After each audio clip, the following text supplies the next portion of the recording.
Hi friends and welcome back to my YouTube channel Giri studio. నేను మీ గిరిధర్. ఎలా ఉన్నారు అందరూ? నేను చాలా బాగున్నాను. మనం ఇంతకుముందు మొదలుపెట్టుకున్నట్టుగా లలితా సహస్రనామం యొక్క 1000 నామాల అర్థాన్ని తెలుసుకునే ప్రక్రియలో భాగంగా మనం నిన్నటి రోజు వరకు 11 నామాల యొక్క అర్థాన్ని దిగ్విజయంగా అమ్మవారి అనుగ్రహంతో పూర్తి చేసుకున్నాం కదా. ఒకసారి ఆ నామాలు మనం మళ్ళీ వల్లేసుకుందామా?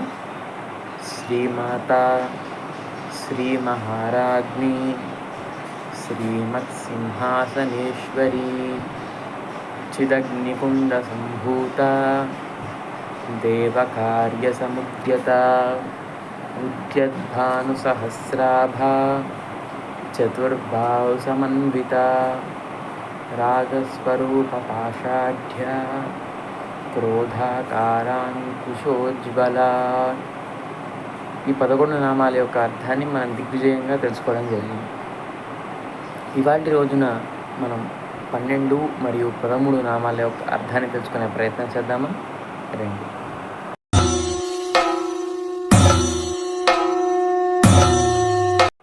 ముందుగా మన రోజువారీ ప్రక్రియ లాగానే అమ్మవారి ధ్యాన శ్లోకంతో మొదలెట్టుకుందాం. సింధూరారుణ విగ్రహాం ప్రణయనాం మాణిక్యమౌలిస్ఫురత్తారానాయకశేఖరాం స్మితముఖే మాపీనవక్షోరుహాం పాణిభ్యాం అళిపూర్ణరత్నచకం రక్తోత్పలం బిభ్రతీం సౌమ్యాం రత్నఘటస్థరక్తచరణాం ధ్యాయేత్ పరాం అంబికాం. అమ్మవారి నామావళిలో భాగంగా మనం నిన్నటి వరకు పంచతన్మాత్ర సాయిక అనే నామం వరకు తెలుసుకున్నాం. మరి ఇవాళ 12వ నామం గురించి చెప్పుకుందామా? నిజారుణ ప్రభాపూర మధ్య బ్రహ్మాండ మండల. ఏమిటి 2-3 నామాలు కలిపి చెప్తున్నాడు అనుకుంటున్నారేమో. కాదండి, ఇదంతా ఒకటే నామం. లలితా సహస్రనామంలో కొన్ని నామాలు 3 అక్షరాలు ఉంటాయి, 5 అక్షరాలు ఉంటాయి, 7 అక్షరాలు ఉంటాయి, 9, 12 అలా వేరే వేరే అక్షరాలతో కూడుకున్న చిన్నటి నుంచి పెద్ద నామాల వరకు మన లలితా సహస్రనామంలో చూసుకోవచ్చు. ఇవాల్టి నామం కొంచెం పెద్ద నామం. నిజారుణ ప్రభాపూర మధ్య బ్రహ్మాండ మండల. ఇలాంటి పెద్ద నామాలు వచ్చిన రోజు మన రోజువారీ ప్రక్రియ లాగానే 2 నామాలు చొప్పున తెలుసుకునే ప్రయత్నం చేద్దాం. తర్వాత కొన్ని చిన్న చిన్న నామాలుగా వస్తూ ఉంటాయి. ఆ చిన్న నామాలు వచ్చినప్పుడు మాత్రం రోజుకు ఒక 4-5 శ్లోకాల అర్థాన్ని తెలుసుకునే ప్రయత్నం చేద్దాం. అయితే ఇవాటి నామాల్లో ఏం వర్ణిస్తున్నారు అంటే నిజ అరుణ ప్రభ అంటే మేలిమి ఎర్రటి రంగు, డార్క్ బ్లడ్ రెడ్ అంటాం కదా, అలాంటి రంగు అంట. ఏమిటా రంగు? నిజ అరుణ ప్రభాపూర మధ్య బ్రహ్మాండ మండల అంటే బ్రహ్మాండం మొత్తం కూడా అలాంటి రంగు వ్యాపించిపోయిందంట. ఎందుకు ఆ రంగు వ్యాపించింది అంటే మనం ఇంతకుముందు నామాల్లో మాట్లాడుకున్నాం. అమ్మవారి ఆవిర్భావం గురించి మనం మాట్లాడుకున్నప్పుడు అమ్మవారు చిదగ్నిగుండంలో ఉద్భవించినప్పుడు మేలిమి ఎర్రటి రంగు ఛాయ లోపల చతుర్భుజాలతో అమ్మవారు ప్రకటితమైంది అని మనం మననం చేసుకోవడం జరిగింది. ఆ అమ్మవారు ఆవిర్భవించినప్పుడంట మేలిమి ఎర్రటి రంగు, ఆవిడ దేహకాంతి, ఆవిడ 1000 సూర్యులంత ప్రకాశవంతంగా ఆవిడ తేజస్సుగా ఉంటుంది అని చెప్పి మనం ముందు నామాల్లో చెప్పుకున్నాం. ఆ తేజస్సు కారణంగా మొత్తం బ్రహ్మాండం మొత్తం కూడా ఆవిడ ఎర్రటి రంగు అనేది ప్రసరించుకుపోయిందన్నమాట. ఆ నామాన్ని వర్ణించే విధానంగా ఈ నామాన్ని మనం చూసుకుంటాం. నిజ అరుణ ప్రభాపూర మధ్యత్ బ్రహ్మాండ మండల.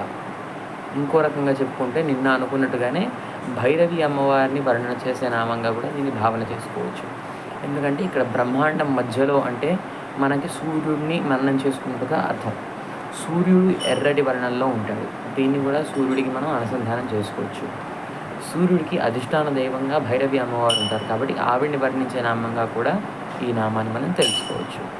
ఇప్పుడైతే తెలుసుకున్నాం కదా, నిజారుణ ప్రభాపూర మధ్య బ్రహ్మాండ మండల అనే నామం యొక్క అర్థాన్ని.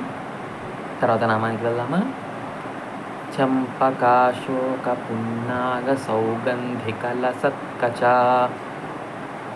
ఇందులో ఏం చెప్తున్నారయ్యా అంటే అమ్మవారి కేశపాశాల గురించి అయితే ఈ నామం వర్ణిస్తుంది.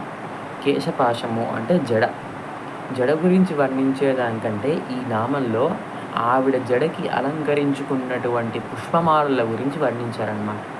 మనం మామూలుగా ఏదైనా దేవత ఆలయాలకు వెళ్ళినప్పుడు అమ్మవారి విగ్రహాన్ని చూసుకుంటే ఆవిడ కేశపాశాన్ని కిరీటంతో కప్పేస్తూ ఉంటారు. మన ఆలయాల్లో అర్చకులకు కూడా అమ్మవారి వెనకాలకి వెళ్ళడానికి చాలా మటుకు అవకాశం ఉండదు. ఆ అమ్మవారి వెనకాతలంట ఇలా కొప్పు ముడేసుకున్నట్టుగా ఉండి ఆ కొప్పుకి ఆవిడ కొన్ని రకాలైన పుష్పమాలలని సుమంగళి చిహ్నంగా అలంకరించుకొని ఉంటారంట. అవి ఏమేమి పుష్పమాలలు అనేది ఈ నామంలో చెప్తూ ఉంటారు. చెంపక, అశోక, పున్నాగ, సౌగంధిక, లసత్కచ. చెంపకము అనే పుష్పమాల, అశోకము అనే పుష్పమాల, పున్నాగ అనే పుష్పాల మాల, సౌగంధిక అనే పుష్పాల యొక్క మాలలని అమ్మవారు ధరిస్తుందంట. లసత్కచ అనే అర్థానికి చాలా లావుగా ఉన్న దండ అని ఒక అర్థాన్ని మనం తీసుకోవచ్చు.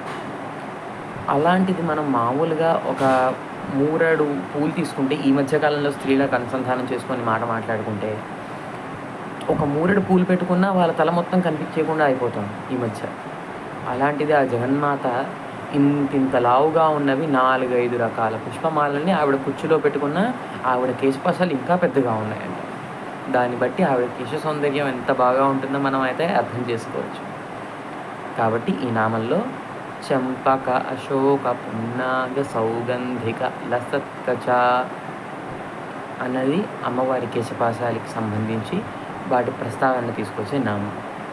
ఇలాంటి పెద్ద పెద్ద నామాలు వచ్చేటప్పుడు మీకు ఒక చిన్న విజ్ఞప్తి చేద్దాం అనుకుంటున్నాను. లలితా సహస్రనామం ఎలాంటి ఒక అద్భుతమైన స్తోత్రము అంటే, దానిలో ఏ నామాన్ని అదే నామంగా పలకాలి, ఏ అక్షరాన్ని ఆ అక్షరంగానే పలకాలి. ఒక అక్షరం అటు ఇటు పొల్లిపోయినా ఆ జగన్మాతని కీర్తించే దాన్ని బట్టి ఆవిడ దూషించే దానిగా అది మారిపోతుందన్నమాట. కాబట్టి జాగ్రత్తగా ఎక్కడ నామాల్ని పొడి పొడిగా విడితీయకుండా కలిపి పలుకుదాం. సరేనా? మరొకసారి ఈ 2 నామాల్ని అనుసంధానం చేసుకుందామా? పంచతన్మాత్ర సాయిక అనే అర్థం మీరు మననం చేసుకోండి. ఎందుకంటే ఆ నామం లలితా సహస్రనామంలో ఇప్పటికీ మనం పూర్తి చేసుకున్న 13 నామాల్లో చాలా ముఖ్యమైన నామం. సరేనా? ఇప్పుడు ఇవాళ చేసుకున్న 12, 13 నామాల్ని మనం ఇంకోసారి మననం చేసుకుందాం. నిజారుణ ప్రభాపూర మధ్యద్ బ్రహ్మాండ మండల చంపకాశోక పున్నాగ సౌగంధిక లసత్కచ. తెలుసుకున్నారు కదా ఇవాళ 12, 13 నామాల యొక్క అర్థాన్ని. మరిన్ని ఇన్ఫర్మేటివ్ వీడియోస్ కోసం అండ్ మరిన్ని నామాల అర్థం కోసం మన ఛానల్ గిరి స్టూడెంట్ సబ్స్క్రైబ్ చేసుకోవడం మాత్రం మర్చిపోకండి. ఈ వీడియోని దయచేసి లైక్ చేసి షేర్ చేసి మీ ఫ్రెండ్స్ అండ్ ఫ్యామిలీకి షేర్ చేసి మన ఛానల్ని సబ్స్క్రైబ్ చేసుకోండి.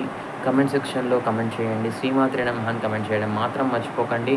మీ ఫ్రెండ్స్ అండ్ ఫ్యామిలీకి షేర్ చేయడం వల్ల వారికి ఈ ఇన్ఫర్మేషన్ అయితే తెలియడమే కాకుండా అమ్మవారి అనుగ్రహానికి కూడా పాత్రలు అయ్యేటట్టుగా మీ వంతు తోడ్పాటుగా షేర్ చేయమని కోరుకుంటూ మీ మిత్రుడు మరిన్ని వీడియోస్తో మీ ముందుకు వస్తాను. అప్పటిదాకా సెలవు తీసుకుంటూ మీ మిత్రుడు గిరిజర్. నమస్కారం.